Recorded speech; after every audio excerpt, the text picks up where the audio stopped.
동생 같은 우리 김동규 위원장 출판 기념회 가는 날이죠. 그래서 제가 지금 출판 기념회로 가고 있는데, 출판 기념회 가면서 갑자기 그 김세현 의원이 총선 불출마 얘기를 했어요. 그리고 한국당 해체해라. 뭐 이런 얘기를 했습니다. 김세현 의원님 아버님, 김진재 의원님 제가 모셨습니다. 참 너그러우신 분이었어요. 그리고 제가 김세현 의원한테도 여러 번 얘기를 했는데, 그 한일위원연맹을 같이 하셨는데, 갈 때마다 그 당시에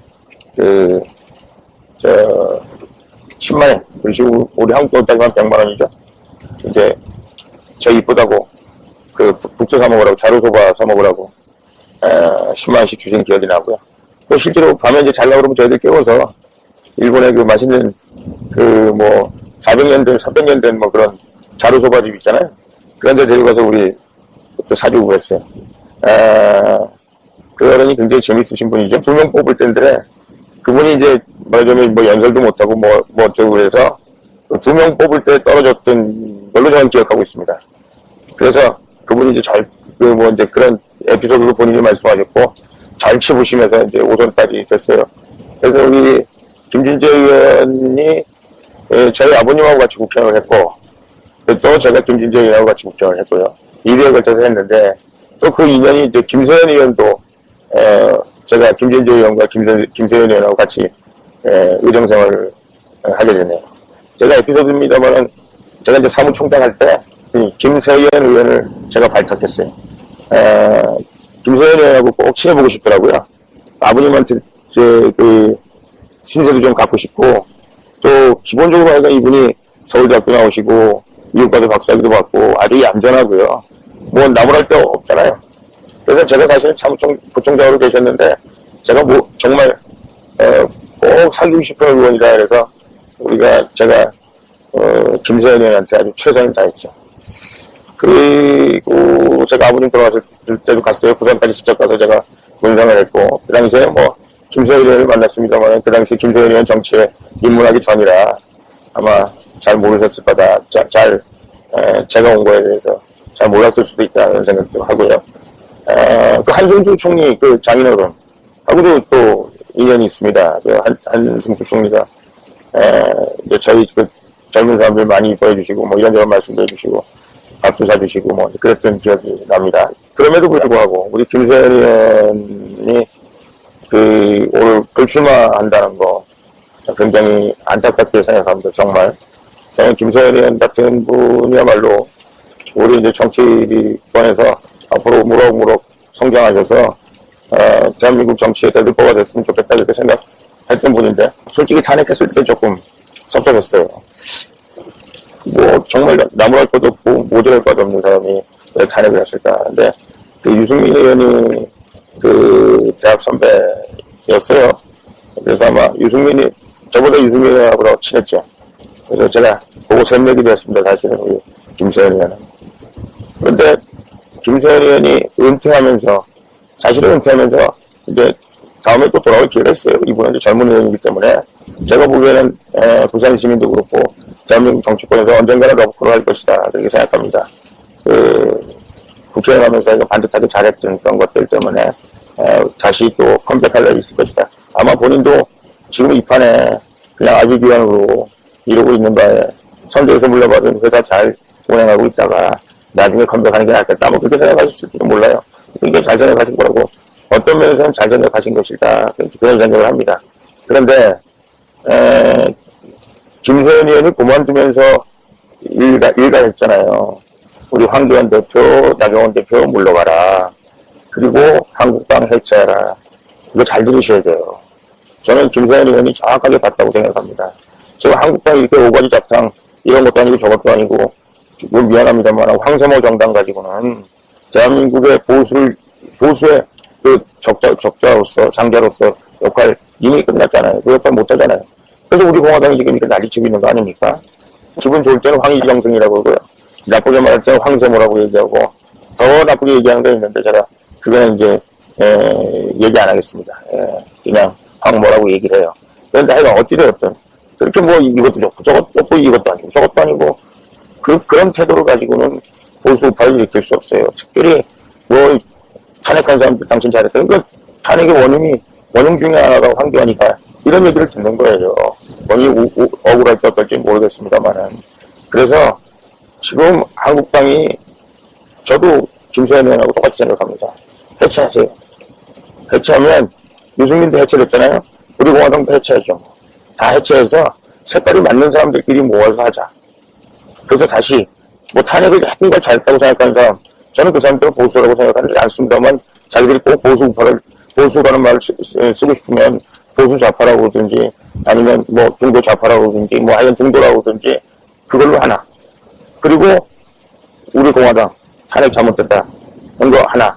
뭐 그리고 뭐 어중간하게 뭐 끼어있는 사람도 있을 수 있잖아요. 어차피 연동형 비례가 되면은 보수도 사실은 우리 몇 개 정당이 같이 선거에 달라붙어야 되니까 그런 의미에서라도 다 나눕시다. 일단 다 해체하고 그리고 새롭게 그 자기의 이름과 자기 성향에 맞춰서 보수당을 만듭시다. 그래서 이번 총선에 우리가 나아갑시다. 저는 황교안 대표와 나경원 의원이 지금 이런 상태로 가면 한국당에 있는 그 의원들을 다 죽이는 결과를 초래할 수도 있다 이런 생각합니다. 왜냐하면 지금 패스트 트랙 어떻게 할 거예요? 아니 황교안 대표하고 나경원 대표가 책임져야지. 자기들이 그렇게 하자고 난리 쳐놓고 그 사람들한테 다 그냥 내모르고 다 내몰라라 그러면 아니 검찰이 그거 한 사람 일일이 각별 거부하는 거 좀 편해요. 그러면 그 사람들 다 500만 원 이상씩 받아서 정치 규제되는 사람들, 그렇게 해서 못 나오는 사람들. 그 다음에 당에서 공천 못 받아서 못 나오는 사람들. 그리고 국민들한테 탄핵 찬성했다고 떨어지는 사람들. 그러면 한국당 완전히 망하는 거죠. 우리 공화당한테 일당주의 넘겨주는 거죠. 정신 차리세요. 그래서 제가 생각했던 김세현 의원이 얘기하는 거 맞다. 반응하고 가까운 유승민 생각 비슷하다고 가시자니까 제가 오늘 국민의 준엄한 심판을 받을 겁니다. 아마 전국에 6명 당선도 안 될 거려. 유승민 의원 전국 어디서 당선되겠어요? 당선될 데 없을 거려. 유승민 의원하고 이혜영 의원이 만약에 당선이 안 된다면 바른당 사람들 누가 당선될까요? 지상욱 의원 쉽지 않을 거려. 말씀드립니다. 우리 김세현 의원이 얘기한 거 꼭 새겨들으시기 바랍니다. 한국당 정체성을 회복해야 되고요. 그러기 위해서는 이렇게 여러 가지 다양한 사람들이 모여있는 한국당은 일단 해체해서 자기들 뜻이 맞는 사람들끼리 당을 만들어서 그래서 국민들한테 선을 보이는 게 맞다. 저는 그렇게 생각하고 그래서 국민들이 확실하게 탄핵한 사람들, 탄핵에 반대한 사람들 그렇게 선택하게 될 것이다. 중간에 이러자 저러자 하는 사람들 그걸 보수 우파가 알아서 선택할 것이다. 저는 그렇게 생각합니다. 그렇게 하는 것이 유권자에 대한 도리고요. 앞으로 보수 우파의 미래를 위해서도 저는 굉장히 중요한 일이다. 그것이 의미 있는 일이다. 저는 그렇게 생각을 합니다. 우리 김세현 의원 정말 아까워요. 그리고 제가 이 나폴레옹 유튜브를 통해서 김세현 의원 제가 정말 장점이 많고 제가 후배이긴 하지만 여러 가지로 그 정치인으로서 그 존경하고 좋아하고 항상 그 김세현 의원하고 같이 그 사무총장, 부총장 하면서 했던 시절 제가 자랑스럽게 생각하는 사람 중에 한 사람입니다. 앞으로 아직 젊으셨으니까 앞으로 하시는 일마다 좋은 결론이 맺기를 바라고 그냥 제 생각에는 언젠가는 정치권에서 우리 김세현 의원 또 불러내리라고 생각하는데 잘 준비하셨다가 대한민국의 또 큰 제목으로 성장할 수 있기를 바랍니다. 하는 말씀. 당은 이제 순역을 다했습니다. 이 당으로는 대선 승리는커녕 총선 승리도 이뤄낼 수 없습니다. 무너지는 나라를 지켜낼 수 없습니다. 존재 자체가 역사의 민폐입니다. 생명력을 잃은 좀비 같은 존재라고 손가락질 받습니다. 창조를 위해서는 먼저 파괴가 필요합니다. 깨끗하게 해체해야 합니다. 완전한 백지 상태에서 새로 시작해야 합니다. 황교안 당대표님, 나경원 원내대표님 모두가 함께 책임져야 합니다. 함께 물러나고 당은 공식적으로 완전하게 해체합시다. 완전히 새로운 기반에서 새로운 기품으로, 새로운 정신으로, 새로운 열정으로, 새로운 사람들로 다시 시작해야 합니다. 자, 장경 교수님, 김세현 의원이 만약에 본인 불출마 선언을 안 하면서 좀비 정당이다, 해체해라, 황교안 나경원 물러나라 라는 얘기를 했다면 당내에서도 손가락질을 받았을 텐데 자기 불출마 선언하면서 한국당 해체하자, 네. 좀비 정당이다, 폭탄 선언했어요. 단어가 상당히 강하네요. 강해요. 그렇죠? 예. 강해요. 그러니까 물론 본인이 지금 불출마 선언을 하면서 한 말이기 때문에 또 더 가슴 아프고 진실되게 다가오는 것 같고, 무엇보다도 김세현 의원이 총선 전략을 책임지고 있는 여의도 연구원장을 또 하고 있잖아요. 그렇기 때문에 또 그냥 흘려들을 수 없는 내용인데, 그동안 한국당 쇄신해야 된다, 뭐 혁신해야 된다는 이야기는 많았습니다만 과연 어떻게 황교안, 나경원이 어떻게, 혹은 지금의 시스템 체계 내에서 어떻게라는 의문이 계속 있었거든요. 그리고 많은 기대가 있음에도 아무것도 변하는 모습을 보여주지 못했던 것도 사실이에요. 근데 이 가운데 정말 이상적인 전략이라면 정말 당을 해체하고 새롭게 탄생하는 것인데, 어디까지나 이상적이라고만 생각을 했지, 과연 여기를 그런 이상적인 전략을 누가 시도할 수 있을까, 시도조차 입에서 꺼낼 수 있을까 했는데, 김세현 의원이 굉장히 파격적인 이야기를 했고, 해체하자. 인용구를 쓰기는 했습니다만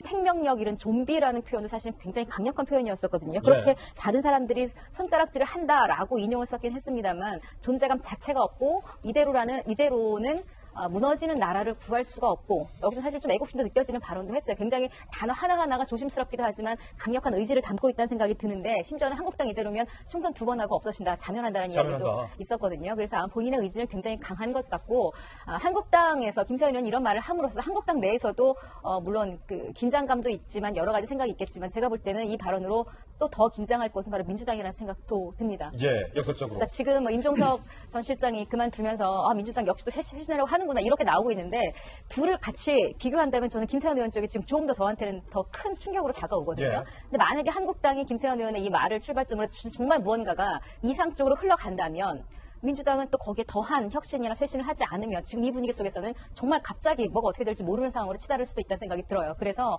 어쩌면 김세현 의원의 이런 발언은 임종석 전 실장의 발언의 힘에도 역시 더 힘을 실어줄 수 있다. 정말 지금 두 당에서 하필 비슷한 시기에 비슷한 이야기가 나오는 것 자체는 굉장한 의미가 있다는 생각입니다. 자, 두 정당이 만약에 어느 정당이 먼저 이 두 중진의 용퇴의 의사를 이어가며 이른바 정풍운동, 쇄신운동을 하느냐에 따라서 총선 승패가 달려있다고 과언이 아니다라는 해석까지 현재 나오고 있는 그런 상황인데, 자, 김배윤 박사님, 김세현 의원 같은 경우는 그러니까 솔직하게 말하면 가만히 있어도 어느 정도 당선은 뭐 좀 안정적이고 당내에서도 여의도 연구원장이니까 그냥 아무리 자기가 답답하고 뭐 지도부에 대해 실망을 해도 그냥 가만히 무구름만 있어도 어느 정도 좀 간다라는 기대가 있었잖아요. 근데 갑자기 왜 이러는 거예요? 정확한 지적을 했는데요. 여의도 연구원장입니다. 총선을 진두지휘하는 자리에 있기 때문에 그 총선을 진두지휘하는 당의 싱크탱크가 공천에서 배제됐다는 얘기는 저는 들어본 적이 없거든요. 김세현 의원이 지금 최연소 3선 의원이라고 얘기하게 되는데, 초선 의원 때는 무소속으로 당선이 됐습니다. 이미 아버지가 국회의원 하던 시절부터 그 지역에 대한 탄탄한 지역 활동을 해놨기 때문에 아마도 한 번 더 하려고 마음을 먹고 조금 뒤에서 물러나서 당이 흘러가고 있는 내용에 보조만 맞췄더라면 적어도 김세현 의원이 4선 의원으로 중진이 되고 그 이후에 역할하는 데는 무리가 없었을 거라는 게 지배적인 평가입니다.